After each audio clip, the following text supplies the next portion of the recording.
শাকিব খানকে ভালো লাগে। জায়েদ খানের কি কারণে আপনি খারাপ লাগে? কি কারণে খারাপ লাগে আসলে ওর জানি না, আহ, জানি না ওর ব্যক্তিত্ব কি, কিন্তু আমার কাছে কেমন জানি ভালো লাগে না। ও মেলি মেলি টাইপ। মেয়ে লিবে কিন্তু সব মেয়েরাই তো থাকে। ও একটু ফুটাঙ্গি মারে, দেন ফুটাঙ্গি মারে। এই এই ঘড়িটা আমার এই কি এখান থেকে আনা, এই স্যুটটা এখান থেকে আনা। ভাই সবাই তো চিনবে, কাপড় চোপড় পরলে তো সবাই চিনবে আমি এখান থেকে আনছি না, কোথা থেকে পড়ছি। আজকে যে আমি একটা ড্রেস পরছি সেটাকে গর্ব করে বলতে হবে এটা কত হাজার টাকা, কত প্রাইস এটা বলতে হবে? এটা সে যে আইসা একটা ছোট লোকি লাইভে এসে বলে এই যে আমার একটা ঘড়ি এত দাম, এই অবস্থা। আপনি বললেন যে মেয়ে লিবে, তাহলে কি আপনি কি সন্দেহ হচ্ছে সে কি মেয়ে না ছেলে?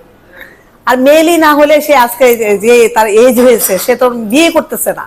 একটা ছেলে 5টা কেন 10টা বিয়ে করে, 15টা বিয়ে করে, সে তো এখনো বয়স হয়ে যাচ্ছে, সে বিয়ে করছে না, কবে বাবা হবে, কবে কি হবে, তার তো নায়িকা পাই না। তার তো নায়িকা কোথায়? সিনেমা একটা করছে, কেমন যেন একটা পূর্ণ একটা মেয়েকে নিয়ে ডান্স করছে, এরকম এরকম ল্যাবড়া স্যাবড়া একটা ডান্স।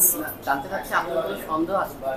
না আমি না আমার আসলে আমি পুরুষের কাতারে আমি দেখি না ও আসলে দেন, ও পুরুষের কাতারে দেখি না ও আসলে মেলি মেলি টাইপ। তো ভীতু ভীতু পুরুষে কখনো বিয়ে করে না। আর যারা মানে স্ট্রং পুরুষ তারা বিয়ে করে দেখাই দিবে।